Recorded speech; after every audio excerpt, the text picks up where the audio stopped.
Tingnan niyo 'to guys, gumawa siya ng, ah, DIY na pamatakman dami sa kadena 'no.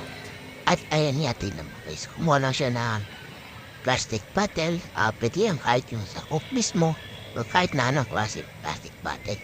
Nasa inyo yan guys at kumuha lang siya ng pito ng gulong guys at tinanggal lang yung barkula at pagkatapos niyan ay ikakabit niya yan dyan sa may takip ng plastic bottle. Kahit anong plastic bottle guys, no, pwede yan.